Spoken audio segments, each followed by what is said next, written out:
Sejumlah orang yang tergabung dalam relawan Jokowi serta kelompok pemuda Patriot Nusantara mendatangi Polres Metro Jakarta Pusat pada Rabu sore untuk melaporkan 4 orang berinisial RS, RSN, RF, serta TT karena diduga telah melakukan pengasutan hingga menimbulkan kegaduhan di sejumlah tempat, seperti di Universitas Gadjah Mada hingga sekitaran rumah Jokowi di Solo terkait isu ijazah palsu.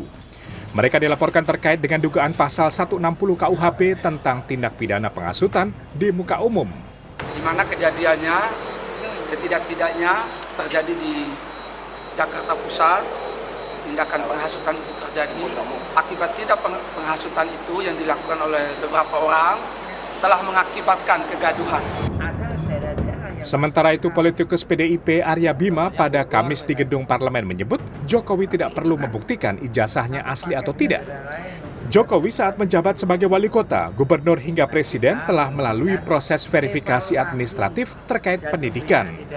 Penggugat yang mencari bukti bahwa ijazah itu palsu. Pak Jokowi tidak perlu membuktikan ijazahnya asli. Ya. Yang menggugat itu buktikan bahwa ijazah itu palsu. Kan itu. Jangan menuntut Jokowi membuktikan ijazahnya asli. Buktikan bahwa itu ijazah palsu.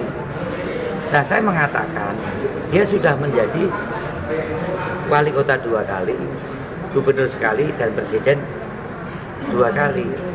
Ada verifikasi faktual di dalam persyaratan administratif soal pendidikan.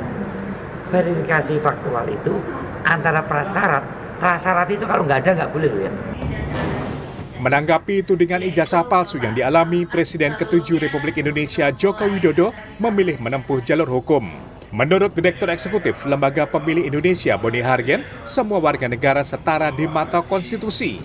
Termasuk jika ada tuduhan ijazah palsu, mereka yang menuduh juga harus siap mempertanggungjawabkannya di hadapan hukum. Ini akan mendidik masyarakat Indonesia bahwa kita tidak bisa melakukan fitnah atau hoax, apalagi dengan nuansa motif politik tertentu dan dilakukan secara jemaah dan terus-menerus. Ini akan sangat mengganggu stabilitas politik. Jadi langkah Pak Jokowi untuk membawa proses ini ke ranah hukum itu langkah yang sangat strategis dan juga Boni juga menilai ini bukan sekadar isu, melainkan upaya politik untuk melemahkan legasi dari Jokowi. Tim Liputan CNN Indonesia.